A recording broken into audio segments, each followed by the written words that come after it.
Hey guys, and welcome. My name's NG Paradox, and welcome to what is a long overdue series. We are back to the Dregoviches. Now, for anyone who does not know what this is, we are the Dregovian Slavic Empire.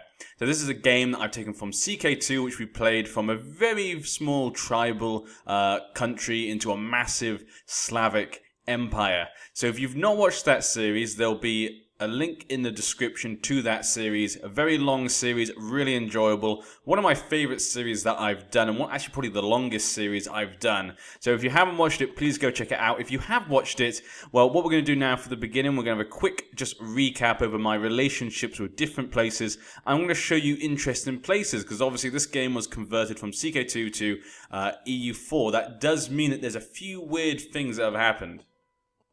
So, for example, there are a few weird things that have happened in different parts of the regions when it comes to technology groups. Obviously, we are the Dregovich Empire led by the Emperor Simowit Dregovich. The Dregovich family have been a great family for us, leading the Slavic religion in all their glory, and we're an empire title. Economy, everything looks okay, stuff like that. We get no special idea groups, of course. We have ideas to form Poland, apparently. Apparently we can form Poland. So just a quick thing in the chat then, basically. In the comment section, tell me, would you like me to change into Poland? I don't think people would want me to. I think it makes sense for us to stay as the one we are, but it could be kind of cool to change to Big Poland. But I'd love to hear what people think about that. Other than that, obviously, we are the Slavic religion, which is obviously a new religion because we reformed it, which is quite nice. It gives us a tolerance of heretics and fort defense. So fort defense there is quite interesting. We also have 125 force limit. So we can have a pretty massive army. We are a big empire. When we finished in the CK2, obviously, it was about, I think, 1,200 about, maybe. I was aiming to go about there. So that means it's now been over 200 years since we played in CK2. We didn't get to finish CK2 because of time. But I have an idea for that. The main idea is that the reason nothing has changed in those 200 years is because the empires have kept balance, and so nothing's been able to change. We have France, Dregovian Slavic Empire, the Hassan Muslim Empire, and the Palace Indian Empire. These four empires have created a balance throughout these nations, which has meant nothing's been able to change, which is basically what was happening in CK2 anyway when we finished. Not much was really changing, so that's kind of what's been happening the last 200 years, but things are about to change. Guns are about to be made, and a new world will be discovered. So this has led these empires to kind of declare war once again and be on a real push. So that's kind of why things are now going to be changing. That tells you why nothing has changed. Now we're going to go around the world and kind of see my relationship with them, and also kind of what differences there are, in case you did not watch or you need a recap, basically. So if you want to skip this beginning part, just skip ahead maybe like 5 or 10 minutes from now. Okay, guys? Okay, let's begin. So this is Great Britain. Obviously, we have Great Britain here. Obviously, we have the Pictlins. The Pictlins are the biggest kingdom here. They are actually a Muslim technology group. So what we're going to find here is that obviously there's a bug here for Ireland.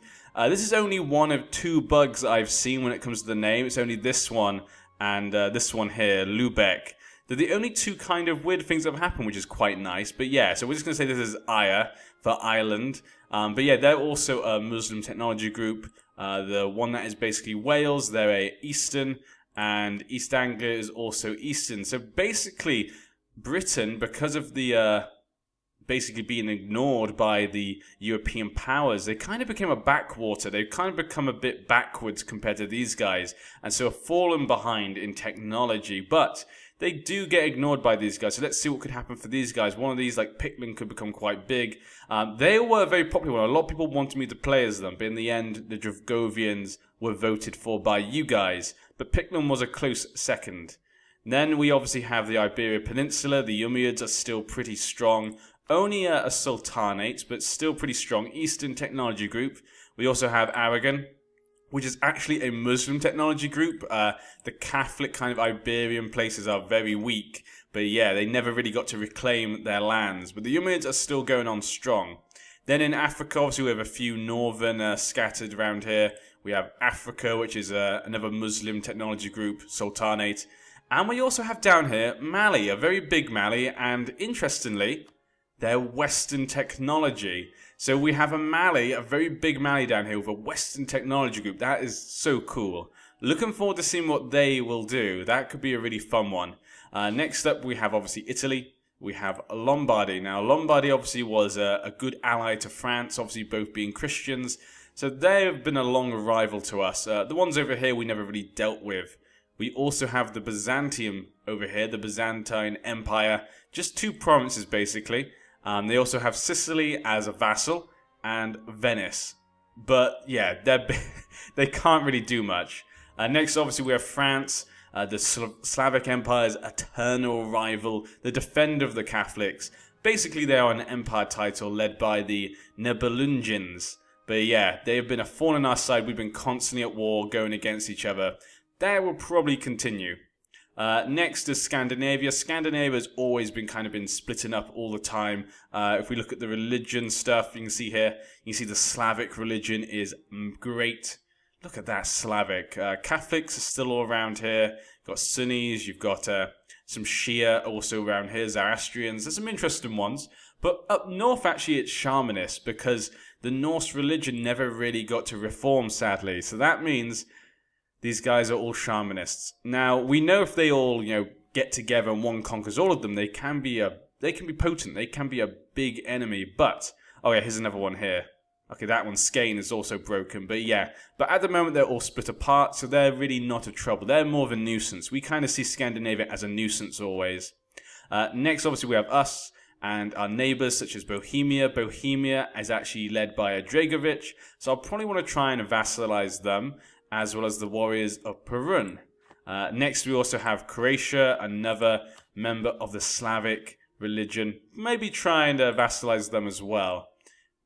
And then we have Raskia, which is, I think, maybe the only Orthodox faith. Raskia, as you can see here, Polynesian faith over here. I think they're the only one. And we have the Teutonic Order. Quite a big Teutonic Order there. Likely we'll go to war with them as one of my first ones, because obviously we have land here and here.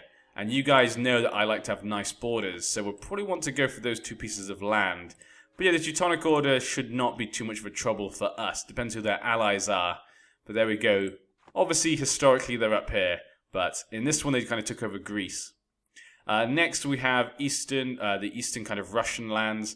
Basically, to us, these guys are kind of backwards and barbaric. We don't really see eye to eye with these guys. We probably won't go towards them. We'll probably be battling too much with the West. But the people over here we kind of see as backwards and barbaric, which is maybe false. But that's how our people see them. I'm just trying to get you guys through, tell you guys the story and the cultures that are happening in the world at the moment. Next, we have obviously in the Muslim lands in the Middle East, we have Hassan. Hassan is also an interesting one, an empire with a Western technology group. So that could be kind of fun, having a Muslim empire with Western technology group. Kind of fun to see what happens with them. Very good military skill there for Hassan. So fun to see what happens with them. They're going to be a real big enemy. We never really fought with them, but they kind of kept us away. We kind of both kept each other stalemate, but we never actually really fought each other. So it's going to be interesting what happens with that. They could easily take over all these lands. We also have Georgia, which is, I think for this one they are Shia, but they are only Eastern technology group. They were always kind of a problem over here, always growing. We have a few kind of, other lands over here. I don't think any of them are hordes. Yeah, kind of duchies and stuff, Zoroastrians, random religions and stuff, just random groups. And over here we have Palace. Palace was also a favorite one. A lot of people wanted me to play as Palace, but again, the Dregoviches won out. They have an empire title, and they are also Western technology. So that's going to be really fun to see what happens here with Hassan and Palace, seeing them both grow. Maybe they'll become enemies for us in the future. So that's going to be kind of fun. We also have Abyssinia down here. They're actually a monophysite. They've not got Western technology, but yeah. So that's basically the world for now. There's some really interesting things there. Ones to keep an eye on, I'd say, are Pitland, the Umayyads, obviously France, Lombardy, Mali, Hassan, and Palace. Those are kind of ones to keep an eye on. So that is basically the history. That's our relationship, and that's kind of the interesting things that I saw when I first started. But let's begin. We need a rival. Looking forward to being able to expand to the new world of our Slavic religion, spreading the true faith. But yeah, we need a rival. I'm going to go with France because basically, yeah, France has always been our eternal rival, as I would call them. We need to convert some people, but Bahar, I guess we'll convert those people. Provincial unrest is kind of fine apart from Bahar, obviously. We need to get some advisors. Let's, how much money are we making right now? Not much money being made right now. I guess you could probably lower the army maintenance. There we go, we can get about 5 golds. Let's get some cheap ones then for now, and we'll see what happens later. We can get, we can't get a cheap one for this. So how about reinforced speed? We have a lot of manpower, so we'll go for that one. Morale of navies, diplomatic reputation. Definitely we can afford that one. Let's go for morale of navies just to get the bonus. And yearly prestige. Perfect. We'll go for those. We have a mission we need to take on, convert Moldavia, form alliance with Bohemia. That seems like a good choice. I'd probably do that one anyway. And there we go. Now I'm also going to get our men all together, try and get our armies based around certain areas. Now I don't know how many men can be held here. Supply limit is 27. Okay, well, we'll kind of have 2 armies then over here. How about you guys go over this way? Likely I want to declare war on the Teutonic Order. That'll probably be my main thing to do. We'll get you guys together. So to begin with, just getting people together so we can get our armies actually situated around the same place. How about you guys go here? You guys... Do we really need you guys up north? I would say bring you guys over here. And we also have 7 here, so how about you go there as well? Okay, perfect. So that's the armies getting around the places. Let's let time go by. See what alliances will happen. France has announced us as a rival. The People's States has announced Croatia as their rival. And Norway's announced Russia as their rival. Good for them. The Warriors of Perun want an alliance. Excellent. Would you guys accept vassalization? They would, in fact. Okay, excellent. We just need to get them good relations. Let's start doing that then. Improve relations with them. Hopefully we can make them a vassal.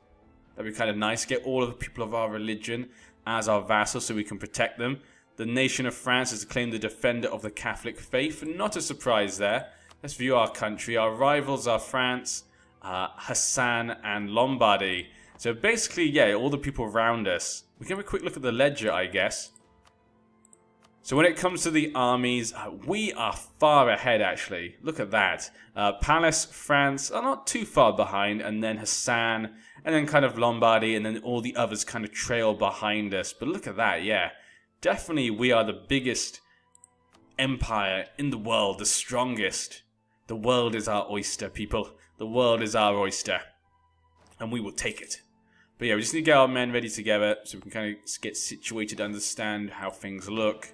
Teutonic Order, they've not allied with anyone. Will probably be a good idea to attack them. Defender of the Faith though with France. That's a good point.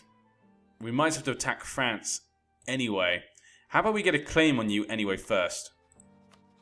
Just in case. If France go to war with someone, we could always take something. Constantinople, of course. Of course we want to take Constantinople. Of course, that's the one place we want. Excellent. Okay, there's a lot of people over here. 35,000 men here. That seems to be too many. Seems to be suffering attrition. We'll cut you guys in half. 18. How about you 18 go to Frankfurt to protect our western boundaries with France, probably. I can see a war happening with France at some point.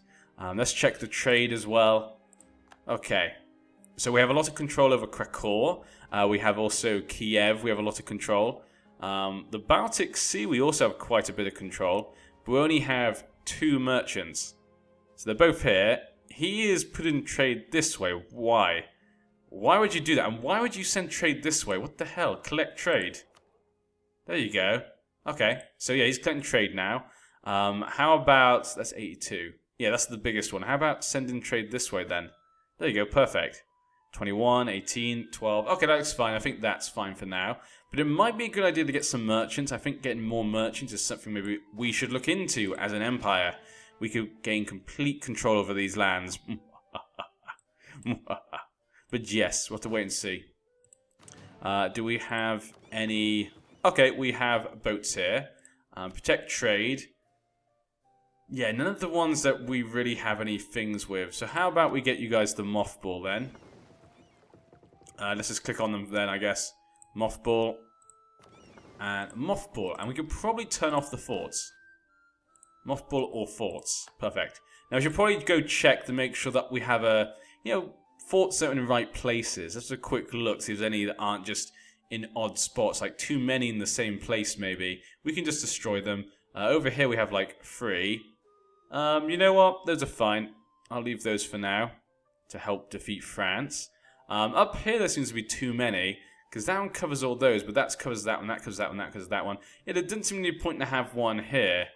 So I might destroy this one.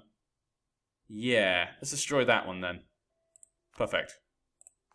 Okay, no point having one there, just costs us more money. Up here we have a lot as well, but they seem fine. Yeah, we'll leave them for now. Okay, any more? Okay, that's fine. Perfect. So our forts are fine. We also have, some land up here, some land over here, and land over here. You know what? I'm actually going to return this to Perm, because I like to have nice borders, and it's just too far away. It's in barbaric lands that we don't need. We lose prestige, but we have lots of prestige. So here you go, Perm. There you go, Perm. Have some nice land. Of course. Now love us, please. Love us. Has the following vassals. Ugra and Jarmin. Okay, Jarmin. Is that Jarmia? Yeah, they have that as a vassal. They have these two as a vassal. Interesting. So Perm's actually pretty big. Huh. Okay, that is kind of interesting. Trade disputes, of course. Everyone's causing trade problems with us. Damn them all. We have an alliance from Croatia. Excellent. Just what I want. We've got Croatia. I need to make an alliance with Bohemia, but I have no diplomats. We can do that later, I think. That'll be fine. Okay, all our soldiers seem to be in places. Okay. Do we have too many soldiers down here? How many soldiers are coming down here? Okay, they're probably going this way, actually. So, influenza. Okay, quarantine. Yeah, quarantine it. We gotta protect everyone. But yeah. Hopefully we can get that claim. But definitely Teutonic Order is going to be my first target, because they have no allies right now. Croatia wants a royal marriage. Would you guys accept a vassalage? They would. Okay, perfect. So we can basically make them free our vassals. It's probably what I want to go for. Now, France, supporting the independence of Kabylia. Okay, France declared war upon their enemy Lorraine. Excellent. Okay, so if they're declaring war on Lorraine then, Lombardy declared war on the Papal States. That gives me actually an opportunity now to probably declare war on the Teutonic Order. And we have no diplomats. We need to wait for him to finish. Once he gets that claim, hopefully France will not join. That will be the aim. But the Dregoviches will lead our lands to glory. How old is our ruler? 61. Wow, and our son's only 6. That could be a problem then. Okay, military access. Yeah, go on, Lorraine. Have military access. I really don't care. 25. You can only hold 15. Our lands are really rubbish right now, to be honest. Yeah. Overall, our land is pretty rubbish. Must be some with supply limit of 25. Come on, 25 is like nothing. Nope, apparently not. Okay, fine. Let's put you together, then we'll split you in half. Go there. Fine, whatever. Don't want to lose men to attrition. When we get our manpower up, we can have up to 74,000 manpower. That is pretty nice. That is pretty nice. Excellent. Okay. He still hasn't made the claim yet. How long has that taken? Where is he? Progress, 36%. Damn, he's taking too long. Tensions. France gets a claim. And we don't want them to take too long because, like I say, France seems to be at war right now, but they're so powerful it should not take them long to win. So we kind of want to destroy them. How do we check out the rest of the world? Hassan's already at war with a small place. Really not really that important to us. Georgia, what are you guys up to? Making alliances. Okay. Okay, Lombardy. What's your alliances with? East Anglia. Okay, supporting the independence of Luxembourg. Okay. Got trade dispute with Hassan's. Of course we have. Lower Lorraine declared war upon Middle Francia. Independence, okay. Yeah, you have kind of these smaller states in the middle of France, basically, that just kind of revolted and stuff. Not really that important, not really that powerful. They're not really going to be any problem for us. But basically, the main thing I want to try and get to is get to the New World. That will be the first thing I'll look into when it comes to our idea groups. Go to the New World. Slavic religions in the New World. Sounds like an epic time. I probably want to also join this land up to this land. So we could attack Ingria, then Norway, Or we could just attack Rus. Probably just attacking Rus is probably the best way to do it. And we could also then get lands connected to this. Yeah, if we take some lands connecting that and connecting this, that'd be quite nice. Okay, perfect. So we need to attack Rus at some point. But definitely Teutonic Order should be first. As long as France is at war, we can attack them. Lombardy owns some little pieces of random land everywhere. But yeah. We have all our armies. We can build more armies. We do have a lot of money as well. A ridiculous amount of money. So we probably should just start building men. That's probably a good idea. How many more men can we build? And ships. We can build 3 more ships and 10 more soldiers. So how about we build 10 more soldiers down in this land? Because we're going to be attacking the Teutonic Order as soon as possible. So let's go there. What do we need? Soldiers and horse. Okay, let's just build a separate one then. So how about, 10? We'll build 5, 6, 7. 1, 2, 3. Perfect. There we go, and done. So that's our army. Our army will be complete. Middle Francia is getting destroyed by Lombardy. Not really a surprise here. It just feels so nice to be back in this series. It's been so long since we played as the Dregoviches, and it now just feels fresh. I now feel like I really want to start playing this and really get back into this series, because I really did enjoy this when we were doing it in the CK2 one of my favourite series. It'd be nice taking it into EU4. Sweden has announced Denmark. Okay. Have we still not got that claim yet? Okay, there we go. Thank God. Now, France. France is still at war. They're in 2 wars, actually. One including Aragon. Okay, so we can probably attack Teutonic Order with no repercussions. No repercussions at all. Excellent. Take this. France would still join. Damn them. Damn them. There's a lot more positives to them attacking us. Maybe then we should not attack yet. Then again, we could easily defeat France. That is the thing. 94, well, not easily, but it'd be a big, epic battle. But if I'm going to attack France, I might as well just face France 1-to-1. Take core of Bamberg. I'd rather just do something like that. How about we just go for Rus then for now? That allied to Romney. What the hell is Romney? Mitt Romney, I guess. But yeah. Okay, Romney's just there. Yeah, I think we should go probably attack Rus. They probably have about 20,000 men. So how about we send some of our soldiers, these ones, and these ones. It's kind of fun having this massive empire because you can just have lots of soldiers. We'll send these 13 as well. Once our soldiers get there, we'll send them to war against Rus so we can kind of join up our lands. Also, the aggressive expansion won't be a big deal because it'll be with these guys. But let's get a war started. Let's get battle to begin. We could always attack some of the smaller ones over here, but like I said, I just want to concentrate on France. If we're going to go to war with Europe, I want to go war with France, the Catholic nations. Take this land, maybe give it to Bohemia or something. That could be kind of nice. Off an alliance. We'll make these guys royal marriage as well. Okay, perfect. There we go. Form an alliance with them. Diplomatic reputation has gone up. The 17th of February. Okay, we need a new mission. Convert Moldavia, reclaim Ryazan, restore Andronopolis, remove Andronopolis from the map. Let's just convert Moldavia, because we've got to do that at some point anyway. So we'll just do that one. Okay. Perfect. So things looking good. I'm happy. How's this beginning? I mean, it wasn't going to be difficult anyway, because we're just so strong at the moment. Although they already sent me a royal marriage. There we go. Perfect. Okay. So once we've got the Warriors of Perunon with us, we can then Bohemia, then we'll go for Croatia, I think. So relations, you get to 190, then we can make them our vassal. Excellent. Okay.